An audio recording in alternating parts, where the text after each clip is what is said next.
Hi, I'm Heather Hocker, President and CEO of the Lubbock Symphony Orchestra, and this is Clef Notes. I'm excited to introduce you to our musicians, guest artists, and patrons who for 80 years have developed a love of music through your Lubbock Symphony here on the South Plains. In today's episode, you will meet Esther Spiegel. Esther is a member of the Lubbock Youth Orchestra's symphonic band and will be participating in the March 28th Masterworks concert featuring the Lubbock Symphony Orchestra and the Lubbock Youth Orchestras in the Helen DeWitt Jones Theater at Buddy Holly Hall of Performing Arts and Sciences, beginning at 7:30 p.m. Hi, Esther. Thank you for joining me on Clef Notes. Thank you for having me. It's great to see you. Esther, share with our audience at what age you began playing the violin. I began playing violin at around 12 and a half. And you were self-taught? Is that what I understand? Yes. Tell us about your journey in picking up the violin. Okay. My journey is a very interesting one. Basically, my friend had like an old cheap violin that she just never used. And I was like, I've always wanted to play the violin. Can I borrow it? And she was like, of course. So I remember when I borrowed it, it was like, I loved it. And I practiced maybe a little too much for someone who first started, like maybe 4 hours a day. I'm glad I didn't injure myself, but yeah, I just taught myself for a year. Wow. Okay. So talk about bowing and how did you know if your notes were even right and all the things that go into playing the violin? Well, what first started, like what encouraged me to start playing violin was this one really famous duo on YouTube. I'm sure you know them, Two Set Violin. I was obsessed with them. And I just watched them and so many other soloists play the violin. And I was just like, I feel like I can do that. And I kind of just learned from listening. Fabulous. Yeah. So you're 12, and tell our audience, how old are you now? I am 16 now. You're 16. And so you're in what year? You're in your sophomore year? Yes. Okay. Tell us about where you live, your schooling, etc. Okay. I live in like a small town around an hour away from Lubbock. And for my schooling, right now in high school, I'm getting my associates when I graduate. So I'm at Odessa College. I'm not sure quite yet what my major will be, but I'm hoping to either do something in the communications realm or this is going to sound like way out of like, you know, no, it's good. Like an x-ray tech, you know? And then after that, I hope to go to music school because it's always been music for me. So how many hours a week do you practice your violin? A week. A day I aim for 2 to 3 hours. So in a week, that'd be what, like 21 20 hours? something. Yeah. 14 to 21? Yeah. And do you do those 2 to 3 hours in one full swoop or do you take a break? Tell us about your typical day because I mean, it depends on how early I wake up. If I wake up earlier, I'll start with technique. You know, I have a lot of technique books. So what time do you get up? Typically 8. Okay. That's typical for me. So yeah, I'll normally break it up, like do one session for technique and then another for repertoire, typically. Great. So you've been participating in the Lubbock Youth Orchestras for how many years? This was just my second year. Okay. And you've advanced quite along. So you found the violin. That's how you decided you wanted to play the violin? Yeah, it okay. is. No other instrument no. interests you? No other instrument, yeah. Okay.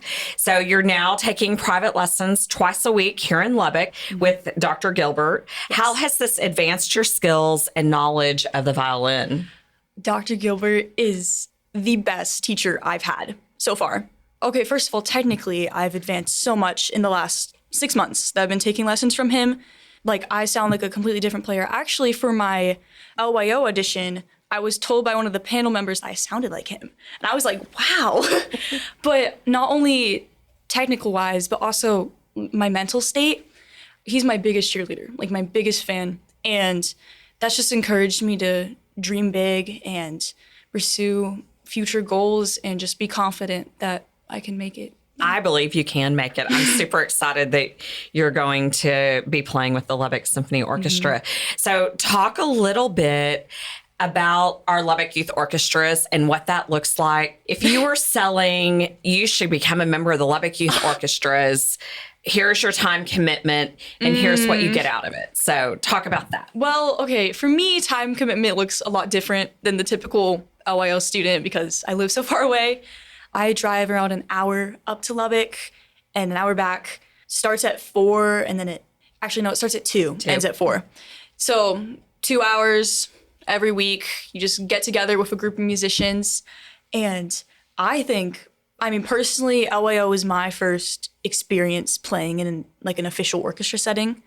And I think it is a great program. And it's just incredible how much we can do in such a condensed time. And just getting together, music, I've always loved the community. And I just love the community at LYO and how much my peers encourage me. But yeah, I think it's a great program. And talk about your conductor.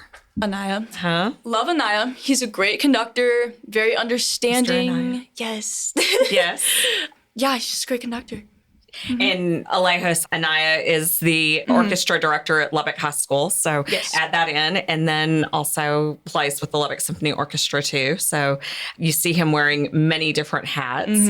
Talk about the fall family concert that was at Buddy Holly Hall. Can you take us back to October and that experience and the music and repertoire? And was there a favorite piece that you had then? Ooh, okay. For that concert, we played Swan Lake the Suite.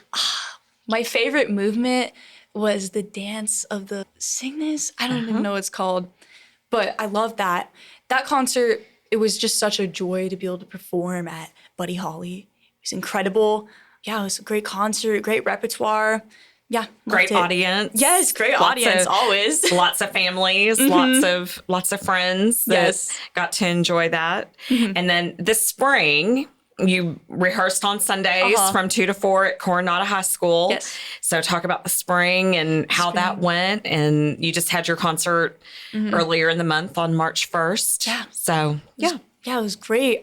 Especially working with our soloist, Kevin, incredible. That was such a good opportunity to be able to work with a soloist. And also I was sitting up front because our associate concertmaster was gone a lot. So just learning leadership-wise, working with a soloist in that way, that was incredible. The concert was great. I made so many amazing memories with my peers. I always love hanging out in between call time in the concert. It's very fun. But yeah, great concert, great program, as always. Okay. So I know we've got several graduating violinists. So do you aspire to be concertmaster or? I would love that, but always I viewed orchestra as a team effort because, there's always going to be that person in orchestra who's like, I need to be first. And I just personally, not my vibe. I would love to be concertmaster and serve in that way if that was, if I was needed, but I'm content with whatever, just as long as I get to play music. Yeah. What are you looking forward to most in playing side by side with the Lubbock Symphony Orchestra on March 28th? Oh my gosh. It's just always been a dream of mine to play with a professional orchestra. And I just look forward to it so much because it's just a dream come true for me. And I'm just so excited for that experience at 16 years old. Wow.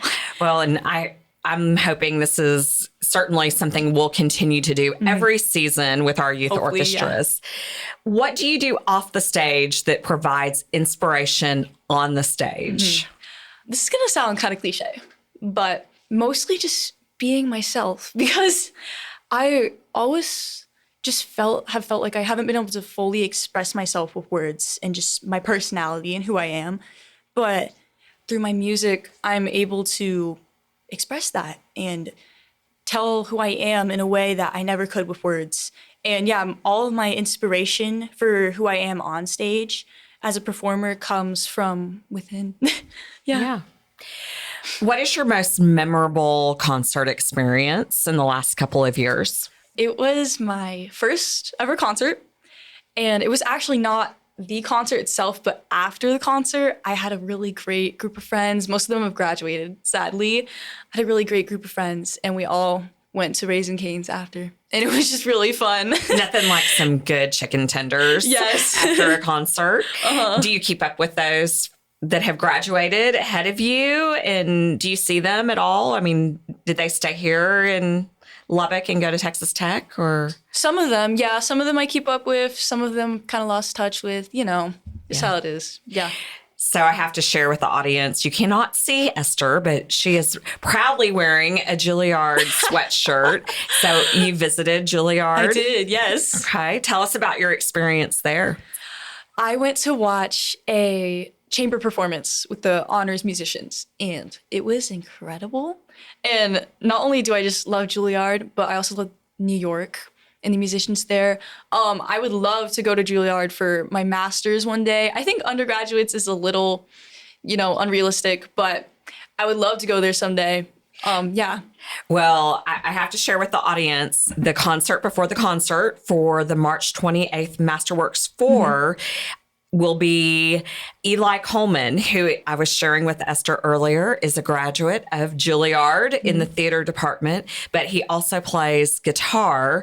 And two of the Lubbock Symphony Orchestra musicians, our concertmaster, Annie Boyle, went to Juilliard, as well as our bass, Mark Morton, principal bass. So those three are our Juilliard performers. And so we are certainly promoting Juilliard for the March 28th concert before the concert. So everyone who's listening today, please be sure to come out on March 28th and listen.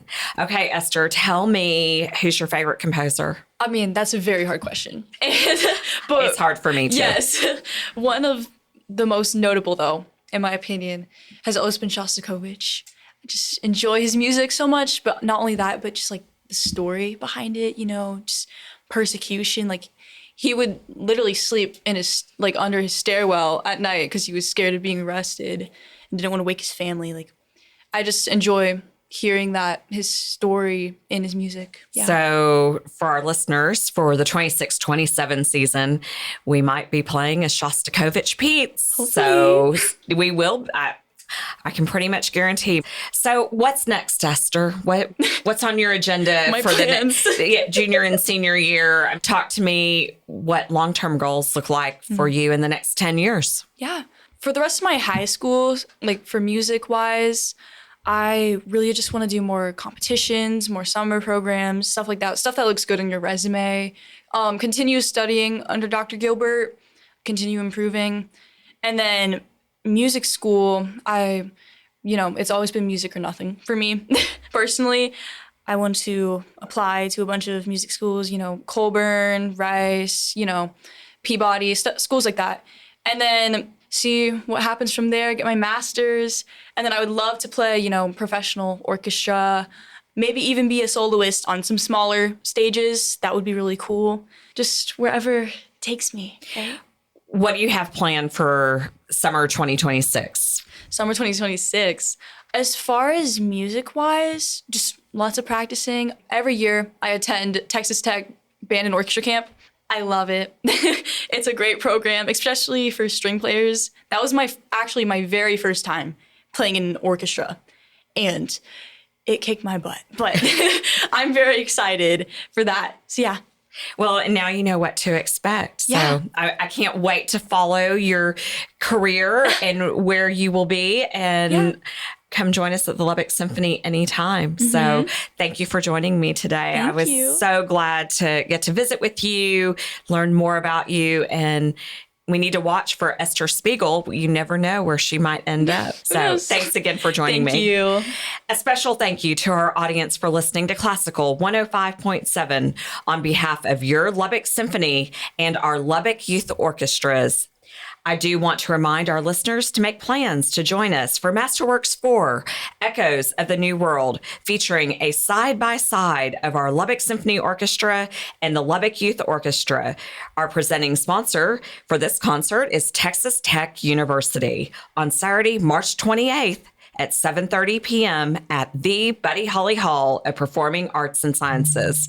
For our season subscribers, this is a date change. Masterworks 4 will be Saturday, March 28th. You can find the Lubbock Symphony Orchestra on social media. And to purchase tickets, visit our website at lubbocksymphony.org and be sure to download the Classical 105.7 app so you never miss an episode of Clef Notes. Make it a great day.